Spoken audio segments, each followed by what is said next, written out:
आज हम बात करेंगे कि जब इतना पावरफुल, इतना शक्तिशाली भूकंप आ जाता है तो आपको किन बातों का ध्यान रखना है, आपको क्या नहीं करना है और आपको क्या करना चाहिए। इसी पर बातचीत करने के लिए हमारे साथ भूवैज्ञानिक महेश पालावत जी मौजूद हैं। महेश जी, मेरा पहला सवाल सर आपसे यही है कि तुर्की में सबसे शक्तिशाली भूकंप आया सर, प्रकृति के आगे किसी का बस नहीं चलता, किसी का जोर नहीं चलता, सभी बेबस हैं। लेकिन सर, जब इस तरीके के हालात हों, इतना पावरफुल अर्थक्वेक आए, तो लोगों को उस वक्त क्या करना चाहिए और क्या नहीं करना चाहिए सर?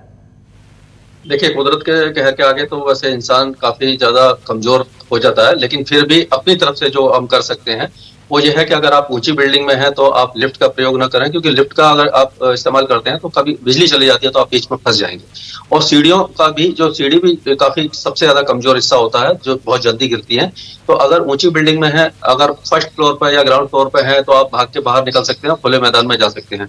लेकिन अगर किसी ऊंची जगह पर है तो आपको इतना समय नहीं मिल पाएगा कि आप नीचे जाएं। तो आप जहां पर हैं तो किसी बीम के नीचे या किसी कॉलम के आसपास जो बिल्डिंगों में होते हैं, जाने के जो किनारे होते हैं, कोने होते हैं, उसमें आप शरण ले सकते हैं, या किसी बड़े हैवी जो टेबल है या इस तरह से उसके नीचे अपने आप को तकिए से ढक करके सिर वगैरह को रख के और अपने आप को छोटा करके बैठ सकते हैं और वेट कर सकते हैं कि जब भूकंप के झटके कम हो जाए या खत्म हो जाए तो आप बाहर निकल सकते हैं। क्योंकि आफ्टर शॉक आते हैं लेकिन वो इतने ज्यादा शक्तिशाली नहीं होते। यानी पहला जो बड़ा भूकंप है, जैसे ये 60 रिक्टर स्केल का आया, इसके बाद जो भी भूकंप आए थे वो 196 भूकंप आए हैं उसके बाद, लेकिन उनकी इंटेंसिटी काफी ज्यादा कम रही है। कुछ भूकंप हैं जो 4 से भी ज्यादा के हैं।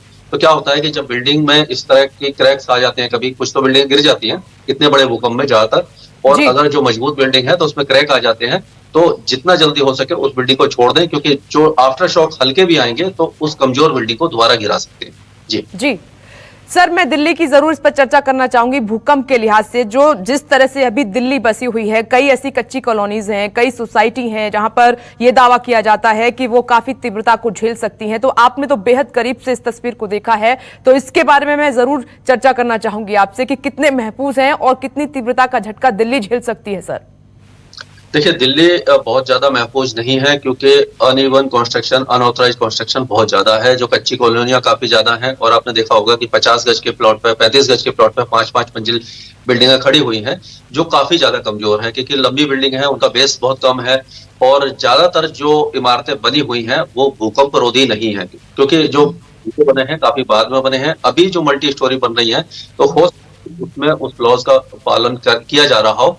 और भूकंप दिल्ली में लेकिन 7 रिक्टर स्केल का आने की संभावना काफी कम है, क्योंकि हालांकि जो दिल्ली के काफी इलाके ट्रांस यमुना जोन वगैरह जोन 4 में आते हैं, लेकिन जो मेन प्लेट है, यानी प्लेट टेक्टोनिक्स के हिसाब से देखा जाता है कि इंडियन प्लेट और यूरेशियन प्लेट हिंदुकुश से लेकर के अफगानिस्तान से लेकर अरुणाचल प्रदेश तक है, जहां हिमालय का जोड़ है।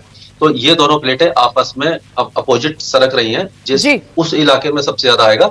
लेकिन हेयर बैंड है, वहां से लेकर के उत्तराखंड से लेकर के एक मुरादाबाद फॉल्ट है, एक सोना फॉल्ट है, तो ये 2-3 फॉल्ट जो दिल्ली के आसपास है उनसे भूकंप आ सकता है। लेकिन 5 या 6 के आसपास भी अगर आया, 5 से ऊपर का अगर भूकंप आया तो काफी ज्यादा नुकसान हो सकता है। जी महेश जी, बहुत बहुत शुक्रिया जुड़ने के लिए, न्यूज़ 24 से बातचीत करने के लिए। तो भूवैज्ञानिक हैं महेश जी, इन्होंने जिन बातों का जिक्र किया है आपने नोट कर ली होंगी, और जब किसी इस तरीके का खतरा हो, भूकंप आए, तो इन बातों का आप जरूर ध्यान रखें। और खतरा सबसे ज्यादा वहां बहुत ज्यादा है जहां पर कच्ची कॉलोनीज हैं। नमस्कार, मैं हूं मानक गुप्ता। अगर आपको हमारा ये वीडियो पसंद आया हो तो इसे लाइक और शेयर जरूर करें, और हाँ, हमें सब्सक्राइब और फॉलो करना ना भूलें, ताकि आप देश और दुनिया की कोई खबर मिस ना करें। तो जुड़े रहिए हमारे साथ और देखते रहिए न्यूज़ 24।